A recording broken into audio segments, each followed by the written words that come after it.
décision numéro 14, le ministre de la Défense nationale cite à l'ordre de l'armée La Rochelle, Charente-Maritime. Après avoir fait mesurer aux ennemis victorieux le poids de son mépris, fut dès 1940 un des plus importants foyers de la résistance française. Malgré la répression farouche des Allemands, malgré la perte de son glorieux maire, fusillé en déportation, malgré le nombre de victimes et l'importance des dégâts causés par les bombardements, la population tout entière a poursuivi avec une ardeur toujours accrue le combat de la libération. Dernière ville de France délivrée du joug de l'ennemi, La Rochelle, avec ses héros et ses ruines, a donné un magnifique exemple de ses vertus patriotiques. Cette citation comporte l'attribution de la Croix de guerre avec palme.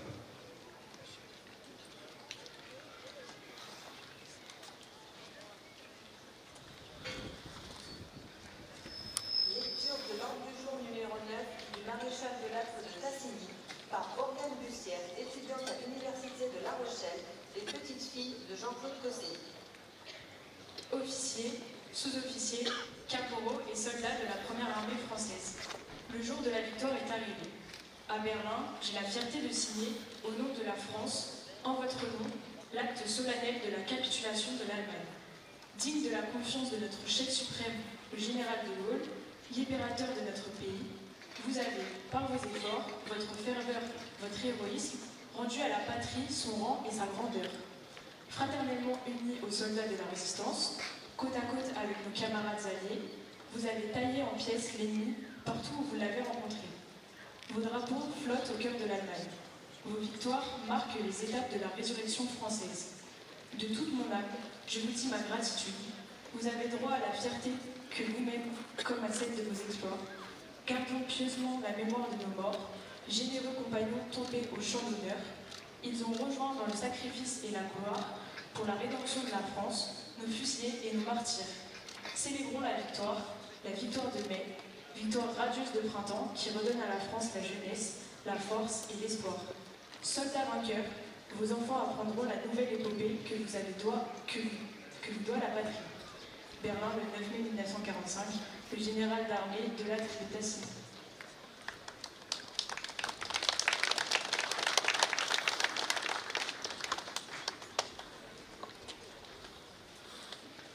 Lecture du message de l'Union française des associations de combattants et de victimes de guerre par Antoine Texier et Hippolyte Prunier, Breuil, élèves au collège Fromentin.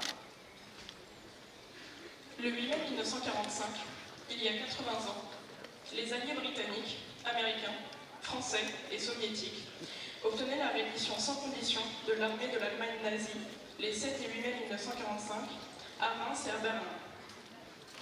Ainsi, la barbarie nazie était vaincue. Les peuples d'Europe retrouvaient leur liberté et leur souveraineté. Ce fut le plus important, le plus destructeur, le plus meurtrier des conflits de tous les temps. 100 millions de combattants, 62 millions de victimes en majorité civile. Rendons hommage à ces hommes et à ces femmes qui sont entrés dans la résistance et ont combattu pour la libération de la France, occupée par les nazis. Rendons hommage aux combattants de la France libre et de tous ceux des armées alliées. Depuis août 1944, l'espoir renaît avec Paris libéré.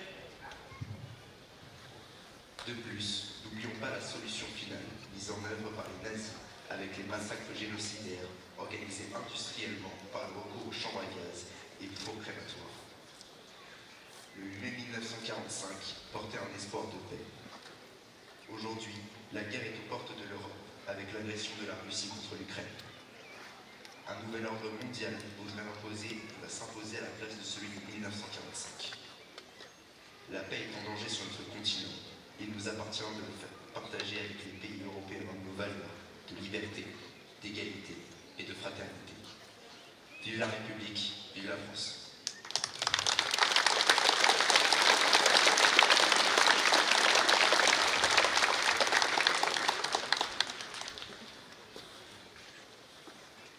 Lecture du message officiel du ministre des Armées et de la ministre déléguée auprès du ministre des Armées, chargé de la mémoire et des anciens combattants, par M. Brice Bourdel, préfet de la Charente-Maritime, suivi du chant des partisans interprété par le groupe Les Goëls.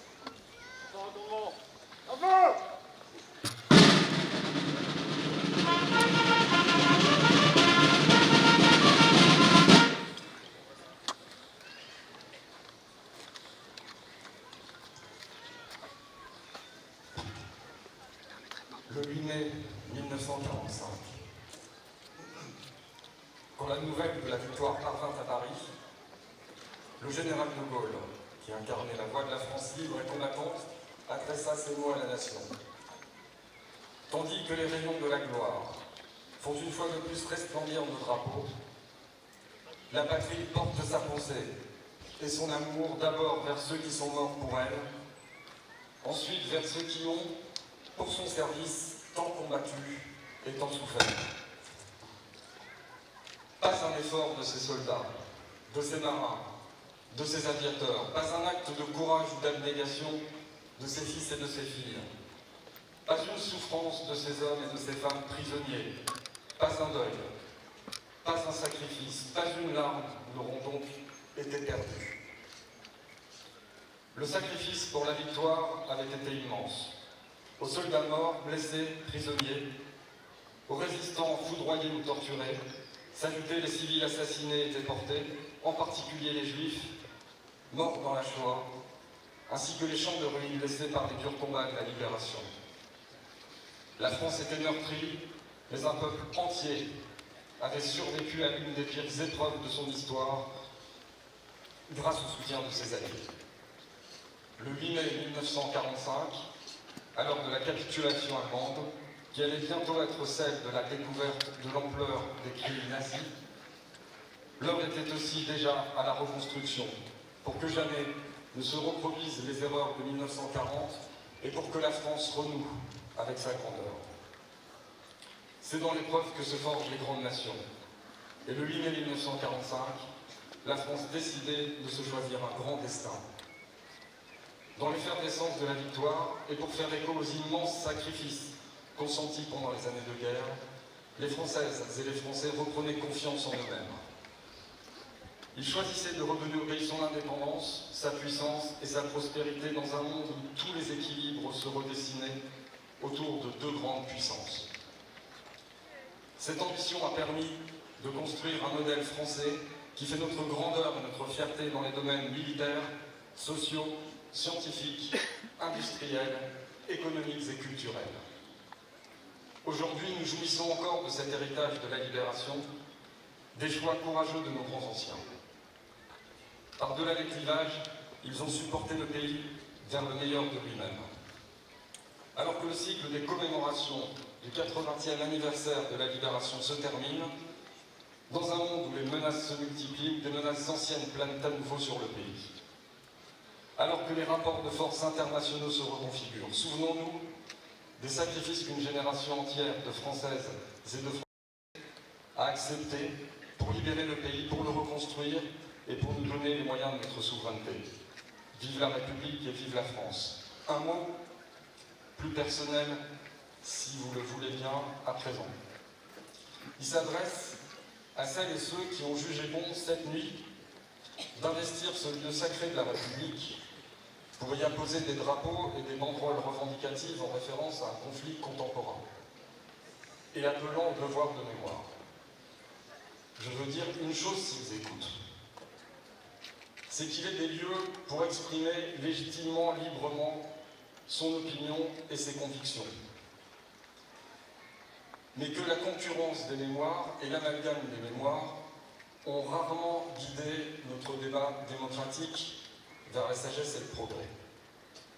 Il est des singularités historiques, l'occupation, la résistance, la collaboration, la Shoah, le sort fait aux femmes à la libération, la réconciliation franco-allemande, des singularités qui ne se comparent pas, des singularités qui sont issues des nécessaires controverses de l'histoire et du travail des historiens. Alors, au nom des personnes mortes sous la barbarie nazie ou de celles qui ont donné leur vie pour la France, vive le travail de l'histoire, vive la réconciliation franco-allemande, monsieur le maire de Lübeck, vive la République et vive la France.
Ce soir l'ennemi connaîtra le prix du sang et des larmes.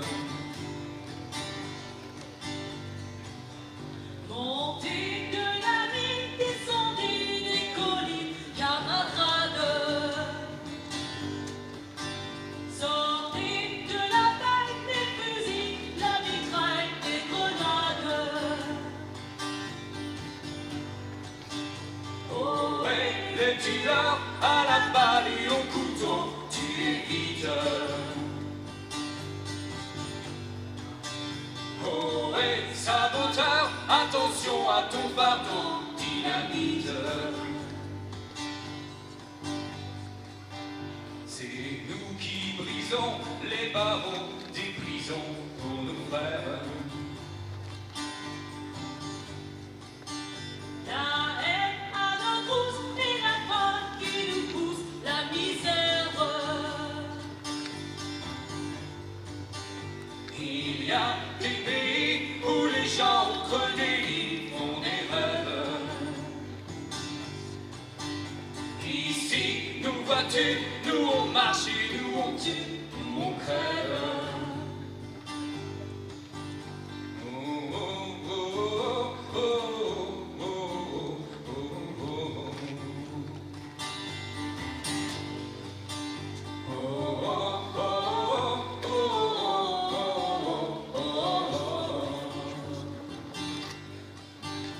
Ici, chacun sait ce qu'il veut, ce qu'il fait quand il passe.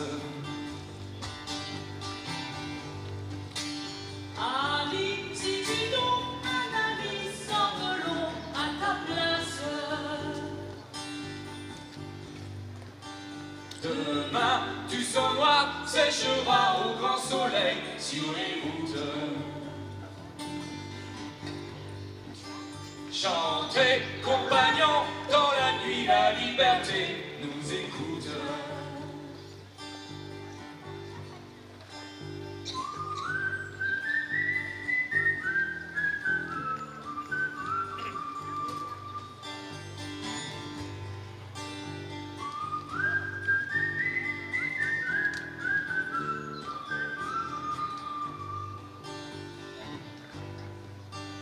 Ami, entends-tu les cris sourds du pays qu'on enchaîne?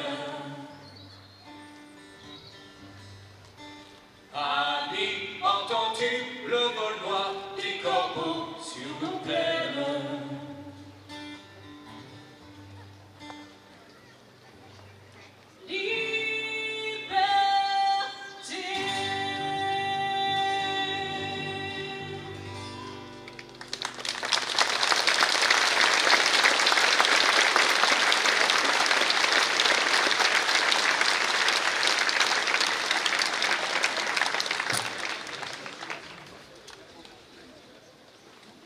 Les écoles, le représentant du comité de coordination des associations patriotiques ainsi que les autorités civiles et militaires vont déposer des fleurs et gerbes à la mémoire de ceux qui ont donné leur vie pour la France au cours du second conflit mondial.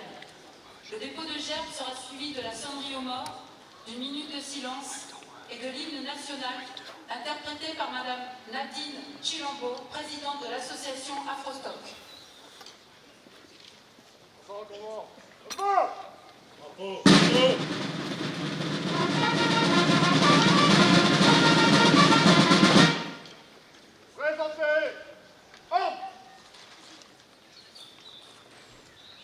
Fleurs déposées par des élèves et enfants de La Rochelle.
procéder ensemble au dépôt des germes.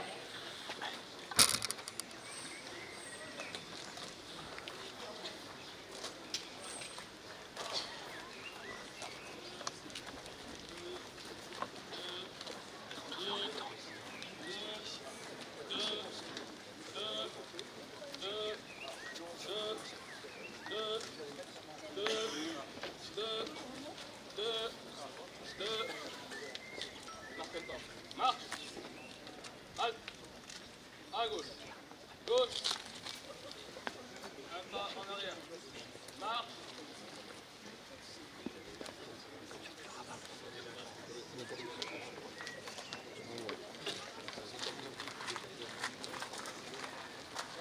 Un pas à droite. Marche.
va rendre les honneurs aux autorités qui rejoindront ensuite leur emplacement avant le tableau de clôture.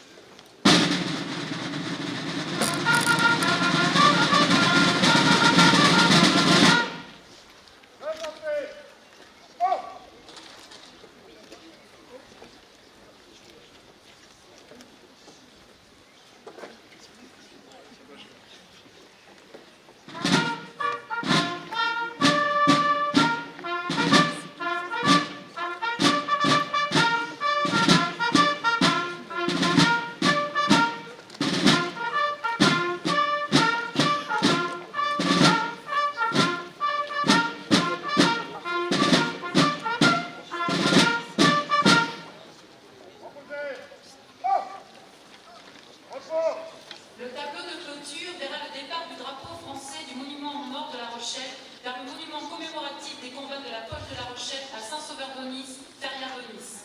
Des jeunes du conseil municipal des enfants de La Rochelle et des cavaliers de la police nationale assureront l'escorte du drapeau. Afin de perpétuer le devoir de mémoire et le lien intergénérationnel, le drapeau français présenté aux mains d'un jeune volontaire du 3e régiment du service militaire volontaire est encadré par M. Jean-Yves Lavessière, président de l'association pour la pérennité du souvenir des combats de la poche de La Rochelle, prendront ensuite part au défilé et initieront le mouvement vers Saint-Sauveur-d'Aunis, Ferrières-Aunis. Nous les retrouverons sur site pour la montée des couleurs lors de la cérémonie du samedi 13 septembre prochain qui clôturera ce cycle mémoriel du 80e anniversaire de la Libération.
Merci Mathieu.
C'est la PNL.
Ben ouais, mais j'étais.